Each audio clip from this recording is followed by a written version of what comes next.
dari kamu bertawasul juga menyampaikan hajat yang kamu pingini.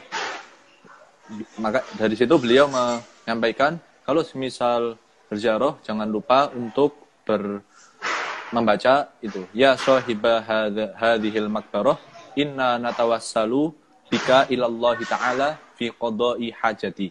Lalu setelah itu ditunaikan kebutuhannya apa? Kebutuhan yang sedang dikerenteki gitu. Soalnya kan ya kita tahu sendiri dalam kitab Mafahim Yajibu an Tusahah kan ketika seorang bertawasul itu tidak ada salah-salahnya. Terus juga ketika seseorang itu bertawasul itu juga akan menjadi perantara doa kita terkabulkan karena orang yang kita tawasul itu dianggap lebih dekat dengan Allah dan doanya lebih makbul. Seingat saya begitu dulu pas saya belajar. Terus juga orang yang telah meninggal itu satu langkah lebih dekat dengan Allah karena sudah tidak terkena taklif lagi, akhirnya bisa fokus untuk mendoakan. Nah dari situ kok menurut saya adalah sesuatu yang penting di saat kita ziarah ke makam, tidak hanya kita membacakan Al-Fatihah, tidak hanya kita bertahlil, tidak hanya membaca Quran, tapi juga jangan lupa tawasul dan kerentek di dalam hati ingin apa gitu, ingin hajat apa yang ingin kita harapkan terkabul. Barangkali orang yang kita tawasuli, misal kita lagi berziarah ke makamnya Sunan Gunung Jati, nanti ketika kita menyampaikan hajatnya bisa jadi oleh beliau itu didoakan dan itu menjadi sebabnya doa kita terkabulkan, seperti itu. Kalau masalah niku Gus juga yang biasanya kulo pahami dari ziarah-ziarahnya para habaib di Tarim, di Hadramut, memang seperti itu. Jadi pesan-pesan beliau ketika kita berziarah ke makam para wali, ke makam para habaib, bayangkan bahwasanya mereka itu benar-benar hidup. Kita bukan sedang menziarahi batu nisan, tapi kita menziarahi orang-orang yang memang hidup tapi berpindah alam. Siap. Alhamdulillah. Nah, karena ini dari cerita niki kula ingat satu cerita Gus, mungkin bisa kula ceritakan. Monggo, kula malah seneng. Nggih, niku Habib Muhammad bin Ahmad Al-Muhdar. Nggih. Yang dimakamkan di Ampel, mungkin jenengan sudah pernah ziarah. Habib Muhammad Al-Muhdar, belum tahu. Habib Muhammad bin Ahmad Al-Muhdar. Ini yang disebutkan dalam kitab-kitab habaib bahwa wajah beliau niku mirip dengan wajah Rasulullah sallallahu alaihi wasallam. Ada kemiripan dengan wajah Rasulullah sallallahu alaihi wasallam.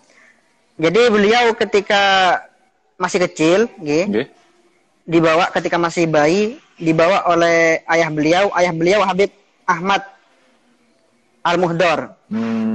Ini saya sambil pengarang qasidah. Nggih, monggo. Terus. Pengarang qasidah Sa'duna fid Dunya, Gus, Habib Ahmad Al-Muhdar. Nah, jadi beliau ketika masih bayi dibawa oleh ayahnya ke desa, satu desa di situ, yang mana desa tersebut adalah tempat berdakwahnya dulu Habib Hasan bin Shalih Al-Bahar. Nah, ketika Habib Ahmad membawa putranya Habib Muhammad ke desa tersebut, pada waktu itu putranya sakit keras. Tiba-tiba sakit keras. Sakit keras, panas, sampai hampir meninggal pada waktu itu. Akhirnya ayah beliau, Habib Ahmad, ziarah, Gus. Ziarah ke makamnya Habib Hasan bin Shalih Al-Bahar. Iya. Nah, ketika berziarah, beliau nggak baca Fatihah, nggak baca Yasin, nggak baca apa, tapi langsung ngomong, curhat sama Sahibul Makbarah. Subhanallah. Jadi beliau bilang gini, Gus. Habib, ini anak saya sekarang lagi sakit. Dan kami sekarang sedang ada di daerah kekuasaanmu. Kalau sampai terjadi apa-apa sama anak saya bakal keluar dari golongan habaib, mau gabung sama golongan Wahabi, ya. Barbar. Nggih. Oke, terus. Sedikit ngancam, Gus. Lah ya lucu makanya. Akhirnya setelah itu pulang, setelah pulang ke tempatnya, alhamdulillah putranya sembuh sehat walafiat, seakan-akan nggak pernah terkena penyakit sama. Padahal itu ya, ke depan makom, terus nggak baca Fatihah, nggak apa, menyampaikan keluh kesah seakan-akan orang yang dihadapi itu masih hidup gitu ya. Nggih. Subhanallah. Niki menurut sebagian kawan-kawan kita, ya, niki dikatakan sebagai sebuah kesyirikan menurut jenengan apa pun, Gus?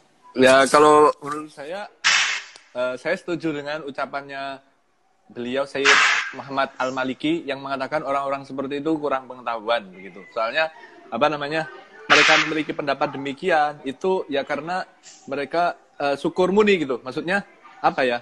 Tidak melihat asal ngomong. Realita, betul. Saya itu pengen banget bagi mereka-mereka orang-orang yang apa ya, semacam Wahabi baru-baru ini. Maksudnya bukan Wahabi yang dulu-dulu, orang-orang yang menjadi Wahabi karena doktrin. Itu rasanya pengen banget saya bacakan kitab Mafahimi Ajib Antosah itu loh, Pak. Soalnya kan kitab itu betul-betul apa ya, menjawab sebuah omongan-omongan mereka yang sebenarnya itu sudah pernah diomongin dulu. Dan mereka nganggep ini perkara syirik, ini perkara kufur, ini perkara ini. Padahal dan juga dijawab pakai pendapat ulama-ulama mereka sendiri. Seperti Ibnu Taimiyah, seperti Muhammad bin Abdul Wahhab. Betul. Jangan pasti sudah tahu lah kitab itu Mafahimi Ajib Antosah. Nggih.